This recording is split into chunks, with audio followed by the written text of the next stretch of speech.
Godzilla -1 minus color is terrifying. With both the actual events in the movie and its deeper themes, it's been a while since a movie has struck a chord quite like this one. And I honestly didn't expect a Godzilla movie to be one of the most thought-provoking films of the year. Also, just a heads up, there might be minor spoilers, but I'm going to try my best to be spoiler-free in this review. First of all the technical elements of this movie are really well done, and they're a big factor in making this movie as scary as it is. The CGI for Godzilla is really great. Sometimes his movement can be a bit stiff, but it kind of gives guy in suit vibes, which has its own charm to it. But that isn't to say he doesn't have moves. Sometimes he can be really quick, and when he's swimming in the water, it's really intimidating. I mean, look at him. He's like Jaws, but scarier. To my knowledge, this was a CGI model through and through, and there was no Godzilla puppet or animatronic used. But there were a couple moments where I thought I was watching a puppet or animatronic.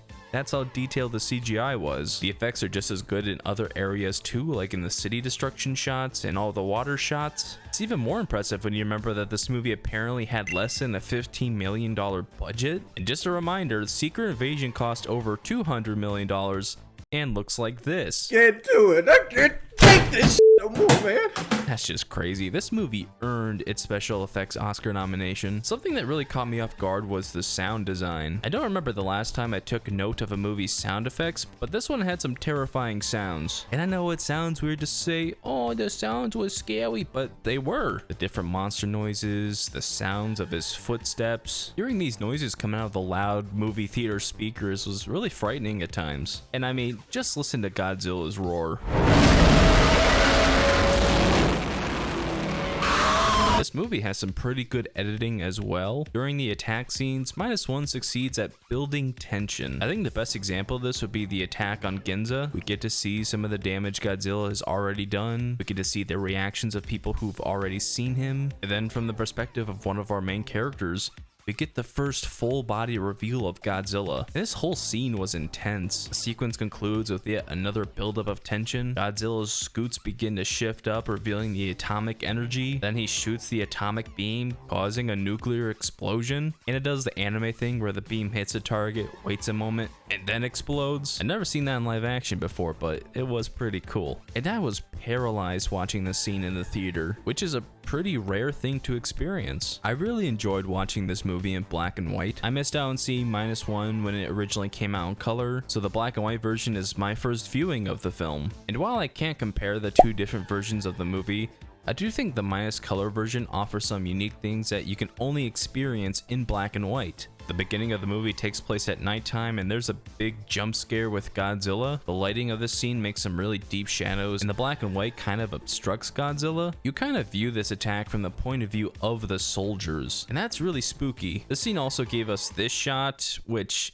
now, I have a bit of a confession to make. I'm not really a Godzilla person. I've seen and mostly enjoyed the more recent American films, but I have not seen anything outside of those, which includes the original Godzilla movie from the 50s. But I do know enough that Godzilla -1 minus color is very similar to that original film. The movie's in black and white, has a lot of the original music, and I imagine they're very similar plot-wise. Godzilla is attacking Japan again. I think this movie has inspired me to explore more Godzilla cinema because I really should know more than I do. So subscribe if you want more Godzilla videos on this channel. Let me know what other movies I should cover. I could take a look at the original, or Shin Godzilla, or the one where he jump kicks a dude. That looks fun.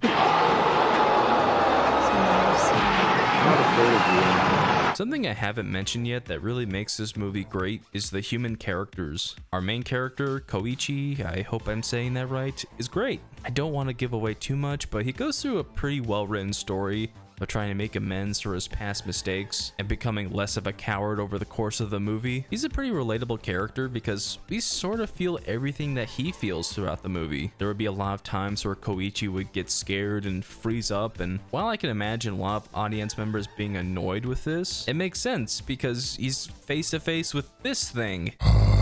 Noriko is a great supporting character, and I really like this found family dynamic between her, Koichi, and their daughter. There is a twist with her character in the movie that some people didn't love, but I don't mind. And if you saw the movie, you'd know what I'm talking about. The characters who are part of Koichi's crew are pretty fun and funny, and across the board, I think the performances are solid. But as I mentioned, there are some deeper themes in this movie that really make you think. Koichi is a kamikaze pilot who abandoned his duty, refused to give his life in battle, and was treated really poorly for it after the fact. But as the movie progresses, it's clear that the government and military really don't value human life. They see people as numbers to throw at whatever problems may arise. And when Godzilla starts attacking, the Japanese and American government both refuse to help. There's something really unsettling about the governmental bodies responsible for creating the monster refusing to take action. Even when Godzilla starts attacking Japanese citizens, it really makes you wonder who's truly the monster in this situation. But even though this movie goes to some dark places and asks some tough questions, when the citizens of Japan unite to fight Godzilla, it's amazing. I won't reveal the events that transpire nor the outcome of the battle, but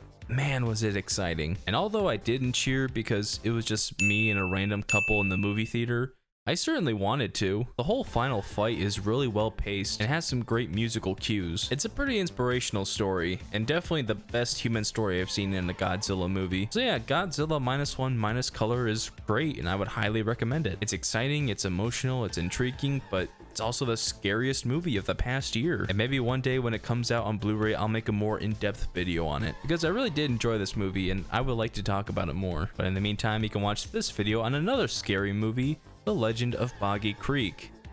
It's a pretty good video. It's about Bigfoot and stuff. I recommend it. You should click on it. You'll enjoy it, I promise.